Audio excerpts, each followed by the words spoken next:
Caution or ambition? Alcaraz's latest big decision that has surprised his team. Carlos Alcaraz is already thinking about 2026, a year in which, without a doubt, he will want to make that number one ATP ranking count and assert himself as the great leader of world tennis over his major sporting rival, Jannik Sinner. The Mercian has set the Australian Open as his main objective for the new year, something that would give him a historic tennis record. If 2025 has been an outstanding year for Carlos Alcaraz, the Mercian will undoubtedly look to, at the very least, replicate his achievements in the previous year throughout 2026. Despite winning Roland Garros, which you could watch on Eurosport and HBO Max, and the US Open, Alcaraz has once again been left with a thorn in his side regarding the Australian Open. The Oceanic Grand Slam remains the big unfinished business for the star from El Palmar, who fell in the quarterfinals of the tournament against Novak Djokovic. Sinner completed his double in the final against Alexander Zverev. Completing the Grand Slam of my career is a very important goal for me. I'm really looking forward to winning the Australian Open someday.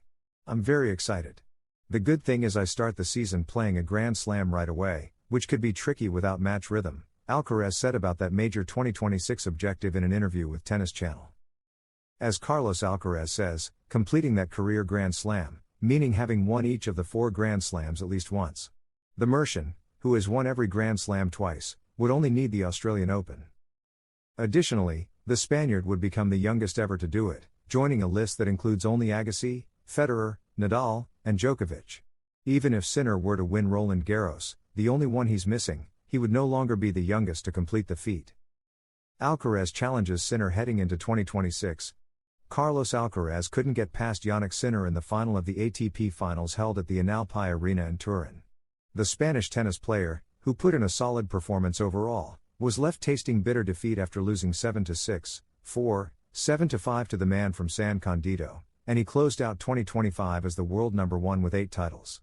The Mercian accepted the painful loss, and in the ATP Finals trophy ceremony, he issued a warning to Sinner ahead of 2026, a year that promises high emotions and during which the two will surely face each other more than once.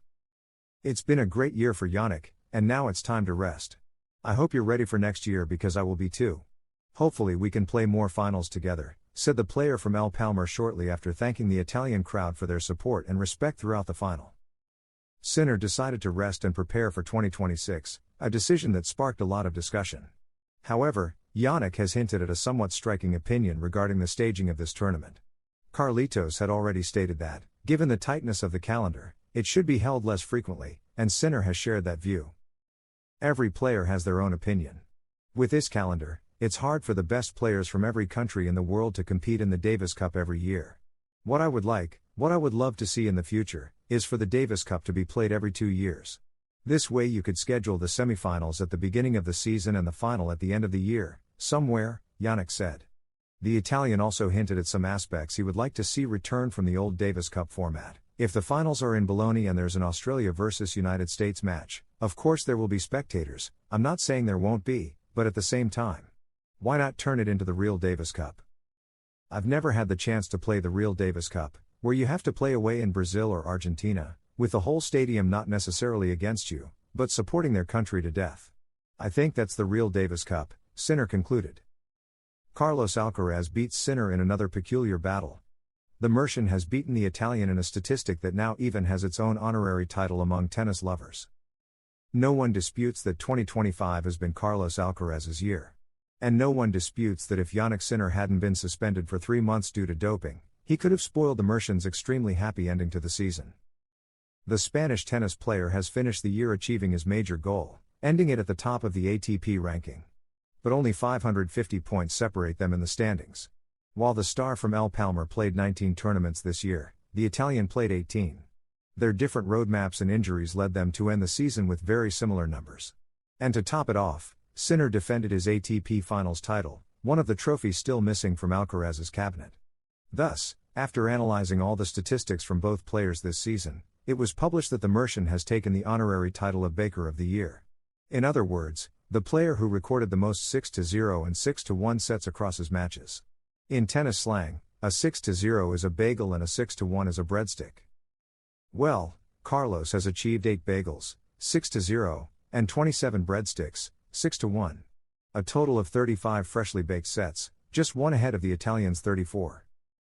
Fabio Fonini believes Sinner and Alcaraz will rarely play the Davis Cup again. And due to such a rivalry, the rest of the circuit can only talk about them. Everything revolves around the two biggest stars of the moment. Even at the Davis Cup Finals, which neither of them played, their names were still at the center of conversation. The latest to comment on the controversy over Sinner's withdrawal from playing with Italy was his compatriot Fabio Fonini. Months after his retirement following a first-round Wimbledon exit, the former Italian tennis player spoke openly in Corriere della Sera about the tournament and the chances of Sinner and Alcaraz competing in it if the format isn't changed. My opinion about the new Davis Cup? Well, they've changed it completely, and they say for the worse. Honestly, I think so too. The best players want it to be held every 2 years. I don't know what to think. Of course, the absences of Jannik Sinner and Carlos Alcaraz made it lose some shine. The reality is that names from the top 10 were missing, with only Zverev there. This is not good for the competition. The format needs to be revised, but Jannik's and Carlos's priority will never be the Davis Cup. Impactful message from Rafa Nadal about Alcaraz and Sinner. Nadal links the competitive legacy of the Big Three with the Alcaraz-Sinner duo, currently the absolute leaders of the tour. Rafael Nadal retired from competition and ended his professional career a year ago, and he reflected on his journey during an interview on Universo Valdano, broadcast by Movistar. The Mallorcan reviewed his retirement, his major sporting achievements, highlighted by his love affair with Roland Garros, where he won 14 titles, and what his life is like now in Monaco, far from the frenetic pace of the tour. Throughout the conversation, Nadal also stopped to discuss his historic rivalry with Roger Federer and Novak Djokovic, with whom he shared more than 15 years of absolute dominance in world tennis. Federer ended his career with 20 Grand Slams, Nadal with 22, and Djokovic, still active, leads the all-time list with 24. Together, they built the most dominant era the ATP has ever seen, claiming virtually all major titles for nearly 2 decades. Nadal highlighted how his relationship with them evolved. In the end, we all know each other. When you play against someone like Federer or Djokovic, you know you have to fight until the end, make them feel they must beat you, he explained. With time, that intense rivalry evolved. Friendship? You go through phases. When you're young, you live everything more intensely. With the years, it softens. We've finished our careers and can go to dinner together without a problem. We competed for the most important things, with marked rivalries but always kept on the court. The personal relationships were based on respect, admiration, and a certain friendship. You end up appreciating those who made you suffer on the court, and I feel happy to be part of that history. The new rivalry, Alcaraz and Sinner. Nadal also analyzed today's tennis landscape, led by Carlos Alcaraz and Jannik Sinner, the absolute dominators of the ATP circuit in 2025. According to the Mallorcan, the coexistence and respect that characterize the Big Three have influenced how these two young players handle pressure and rivalry. Without taking anything away from them, we've contributed to the new generations being able to be fierce competitors without hating their rivals. I'm not saying friendship, because at that level distances are kept, but yes, a good relationship despite the great rivalry, he said. This 2025 has been the year that definitively established Alcaraz and Sinner. They have faced each other in 6 finals, 3 of them Grand Slam finals, in a historic battle that has set the pace of the season.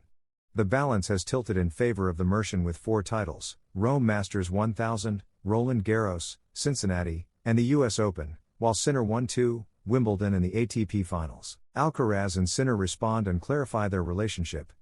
The two best tennis players in the world analyze their relationship and their personal seasons in a joint interview. Carlos Alcaraz and Jannik Sinner took part in a joint conversation for CNN Sports, hosted by Amanda Davis, in which they shared thoughts about their relationship on and off the court, in the context of the 2025 NITO ATP Finals. In this unprecedented interview, both assured, off the court, we forget about the rivalry. During the conversation, Alcaraz joked about how much he sees Sinner, more than my mother. Both stressed that while on court they compete with all the intensity their quality and the fight for number one demands, off the court their relationship is one of respect and camaraderie. Sinner said, when you train together, you see each other in the locker room, so it's natural that you get to know each other more and more. The interview video shows relaxed moments, jokes, personal comments, as well as tactical realities concerning the rivalry between the two best players on the tour. However, Alcaraz himself clarifies, the word rivalry stays on the professional side. For example, in 2025 Alcaraz and Sinner have faced each other repeatedly in Grand Slam and Masters finals. This year, Alcaraz won the US Open and Roland Garros against Sinner, just as the Italian beat the Spaniard at Wimbledon. The fact that they trained together, see each other on the circuit both as rivals and as companions in parallel events, and have met in multiple finals reinforces Alcaraz's joke about seeing Sinner more than his mother. And that, according to the Spaniard himself, never tires me.